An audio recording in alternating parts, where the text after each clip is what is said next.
दोस्तों, आज मैं आपके लिए लेके आया हूँ हिंदी सिनेमा की बेहद खूबसूरत और स्टार एक्टर्स की दर्द भरी लव स्टोरी की कुछ झलकियाँ। मधुबाला का इन 7 मर्दों के साथ रहा था अफेयर, लेकिन फिर भी अपनी मौत के वक्त अकेली थी एक्टर्स। आज हम आपको मधुबाला के जीवन में आए सभी पुरुषों के बारे में बताएंगे जिन्होंने उस समय एक्टर्स का साथ छोड़ दिया जब उनको किसी के साथ की सबसे ज़्यादा ज़रूरत थी। जब प्यार किया तो डरना क्या। एक्टर्स मधुबाला के इस गाने की लाइनें तो आपने सुनी ही होंगी। चाहे जितना भी इस गाने में सच्चाई हो, लेकिन फिर भी प्यार करने और इस दुनिया में जताने से काफ़ी लोगों को डर लगता है, क्योंकि ऐसा ज़रूरी नहीं है कि हर बार आपका प्यार एक ब्यूटीफुल लव स्टोरी में तब्दील हो जाए। बॉलीवुड में सबसे खूबसूरत अदाकारा कही जाने वाली मधुबाला की ज़िंदगी भी कुछ ऐसी ही थी। उनकी लाइफ में प्यार तो कई बार आया, लेकिन हर बार किसी न किसी वजह से वो अपने मुकाम तक नहीं पहुँच पाया। हमें ये बात माननी पड़ेगी, गॉसिप और अफेयर्स बॉलीवुड के सिर्फ आज की बातें नहीं है। रिलेशनशिप, अफेयर्स और गहरे राज का हमेशा कुछ स्टार्स की ज़िंदगी में परमानेंट कॉर्नर रहा है। इस बात को मधुबाला से ज़्यादा अच्छे से कौन जान सकता है। एक बुरी मौत से लेकर एक्टर्स के कई स्टार्स के साथ लिंक अप तक, आज हम आपको मधुबाला के जीवन में आए सभी पुरुषों के बारे में बताएंगे जिन्होंने उस समय एक्टर्स का साथ छोड़ दिया था जब उनको किसी के साथ की सबसे ज़्यादा ज़रूरत थी। नंबर 1, बचपन का दोस्त लतीफ़। ज़्यादातर हर किसी को बचपन में प्यार होता है और ऐसा ही कुछ मधुबाला के साथ भी हुआ था। एक्टर्स के एक्टिंग के लिए मुंबई शिफ्ट होने से पहले वो दिल्ली में ही पली और बढ़ी थी। कहा जाता है कि लतीफ़, जो एक दिल्ली का निवासी था, वो मधुबाला के मुंबई जाने की खबर से काफ़ी डिप्रेशन में आ गया था। एक्टर्स ने लतीफ़ को मुंबई जाने से पहले अपने प्यार के प्रतीक के तौर पर एक लाल गुलाब दिया था। उसने वो गुलाब अपने पास रख लिया और उनकी मृत्यु के बाद एक्टर्स की कब्र पर रखा था। ये भी कहा जाता है कि लतीफ़ अभी भी मधुबाला की कब्र के पास हर साल 23 फरवरी को जाते हैं और उस पर एक लाल गुलाब रखते हैं। 30 फरवरी जो मधुबाला के निधन का दिन है। Number 2, director Kidar Sharma. किदर शर्मा ने ही मधुबाला को फिल्मों में काम करने का मौका दिया था। रूमर्स तो ये भी थे कि किदर को मधुबाला को पहली बार देखते ही उनसे प्यार हो गया था।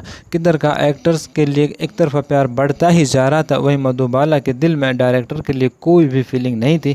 मधुबाला उस दौरान काफ़ी यंग थी और उन्होंने सोचा था कि वो एक बुजुर्ग आदमी से कोई अच्छा लड़का डिजर्व करती हैं। इस वजह से मधुबाला की एक तरफा लव स्टोरी का जल्द ही अंत हो गया। नंबर 3, डायरेक्टर कमल अमरोही। इस लिस्ट को ज्वाइन करने वाले अगले मैन कमल अमरोही हैं।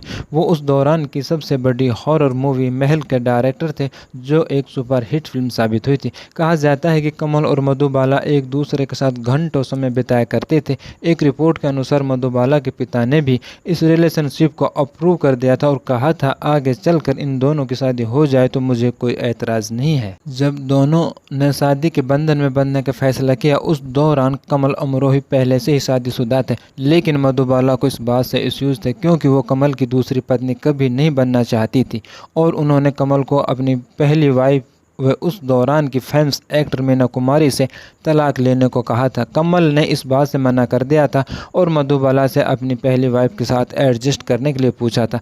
ये भी कहा जाता है कि मधुबाला ने कमल को उनसे शादी करने के लिए 9 लाख रुपए देने का भी ऑफर दिया था। हालांकि एक्ट्रेस की बहन मधुर विरभूषण ने ऐसी अफवाहों को सिरे से खारिज कर दिया था। और नंबर 4 पर आते हैं एक्टर प्रेमनाथ। प्रेमनाथ और मधुबाला की मुलाकात फिल्म बादल के सेट पर हुई थी। मधुबाला उस दौरान पहले ही एक सुपरस्टार बन चुकी थी। हालांकि इसके बावजूद दोनों का रिश्ता 6 महीने तक चला, लेकिन उसके बाद एक्टर्स ने धीरे धीरे प्रेमनाथ से दूरी बनाना शुरू कर दी। मधुबाला की बहन मधुर के फिल्म फेयर को दिए गए एक इंटरव्यू के मुताबिक दोनों के रिलेशनशिप को टूटने की वजह दोनों के अलग अलग धर्म थे। मधुर ने बताया कि अपा मधुबाला पहली बार प्रेमनाथ के प्यार में पड़ी थी।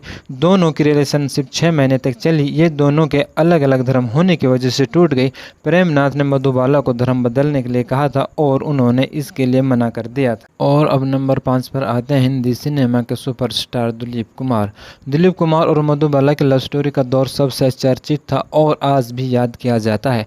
दोनों की मुलाकात फिल्म तराना के सेट्स पर हुई थी। दोनों ने एक दूसरे को करीब 9 साल तक डेट किया था और सगाई भी कर ली थी। कहा जाता है कि दोनों ने अपना रिश्ता एक्ट्रेस के पिता अताउल्ला खान की वजह से ख़त्म कर लिया था। मधुबाला ये रिश्ता ख़त्म होने के बाद काफ़ी दिनों तक रोई थी और दिलीप कुमार से फ़ोन पर चीज़ें सही करने की भी कोशिश की थी, लेकिन एक्टर नहीं पिघले। एक्टर्स की बहन मधुर ने मधुबाला और दिलीप कुमार की कॉल पर हुई बातचीत का एक किस्सा शेयर करते हुए एक बार बताया, दिलीप ने मधुबाला से कहा था कि अपने पिता को छोड़ दो तो मैं तुमसे शादी कर लूँगा, जिस पर उन्होंने कहा था मैं आपसे शादी कर लूँगी, लेकिन एक बार घर आकर उनसे माफ़ी मांग कर उन्हें गले लगा लो। दोनों की जिद की वजह से उनका प्यार टूट गया, लेकिन मेरे पिता ने कभी उनसे सगाई तोड़ने की बात नहीं कही थी या माफ़ी की मांग की थी। और अब बात करते हैं नंबर 6 की, जुल्फ़िकार अली भुट्टो। मधुबाला की ज़िंदगी के आखिरी कुछ सालों में जुल्फ़िकार अली भुट्टो की एंट्री हुई थी। एक्ट्रेस के बाकी इंडस्ट्री में हुए लिंकअप से अलग जुल्फ़िकार बॉम्बे हाई कोर्ट में एक वकील थे। वो काफ़ी अमीर थे, जिनके पास मुंबई में काफ़ी ज़मीनें भी थी। जुल्फ़िकार उस दौरान अनारकली की खूबसूरती की एक झलक देखने मुग़ल आज़म के सेट पर अक्सर आया करते थे। दोनों का अफेयर ज़्यादा समय का नहीं था और ये कहा जाता है कि इसके टूटने की वजह दोनों के भविष्य में साथ न रहने की उम्मीद थी, क्योंकि मधुबाला दिलीप कुमार से ब्रेकअप के दर्द से उस दौरान उभर नहीं पाई थी। एक्ट्रेस का जुल्फ़िकार से रिलेशनशिप आज भी एक रहस्य बना हुआ है। और आखिर में अब बात करते हैं नंबर 7 की, एक्टर व सिंगर किशोर कुमार।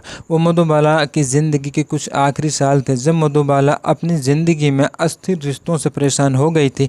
उन्हें एक स्थिर रिलेशनशिप और एक हमसफ़र की तलाश थी। इसके बाद ही मधुबाला की मुलाकात फिल्म चलती का नाम गाड़ी और हाफ टिकट की शूटिंग के दौरान किशोर कुमार से हुई। दोनों की शादी 1960 में हुई थी, जिसके बाद दोनों लंदन रवाना हो गए। यहाँ कपल को मधुबाला के दिल में छेद होने की बात पता चली और डॉक्टर ने बताया कि एक्ट्रेस के पास ज़िंदगी के कुछ 2 साल बचे हैं। इस बारे में मधुर ने बताया कि ये बात सुनकर दिलीप कुमार ने कैसे रिएक्ट किया था। मधुर ने कहा था कि शादी के बाद वो लंदन चले गए, जहां डॉक्टर्स ने एक्टर्स को बताया कि उनके पास ज़िंदगी के सिर्फ 2 साल बचे हैं। जिसके बाद किशोर ने उन्हें हमारे घर छोड़ दिया और कहा, मैं उनकी देख रेख नहीं कर सकता, मुझे ज़्यादातर बाहर जाना पड़ता है, लेकिन वो उनके साथ रहना चाहती थी। वो 2 महीने में एक बार उनसे मिलने आया करते थे। शायद वो उनसे खुद को अलग करना चाहते थे ताकि आखिरी मुलाकात में उन्हें ज़्यादा दर्द न हो, लेकिन उन्होंने कभी एक्टर्स के साथ बुरा बर्ताव नहीं किया। किशोर कुमार ने उनके सारे मेडिकल के खर्चे भी उठाए। उनकी शादी 9 सालों तक चली। तो दोस्तों, ये थी खूबसूरत अदाकारा मधुबाला की बायोग्राफी की दर्द भरी प्यार की दास्तां। आप लोगों को कैसे लगी कमेंट्स में बताना। अगर अभी आप लोगों ने मेरा चैनल सब्सक्राइब नहीं किया है तो मेरे चैनल को सब्सक्राइब कर लें और बेल का आइकन को भी प्रेस कर लें, ताकि हमारी तरफ से आने वाले इसी तरह के वीडियोज़ की नोटिफिकेशन आपको मिल सके।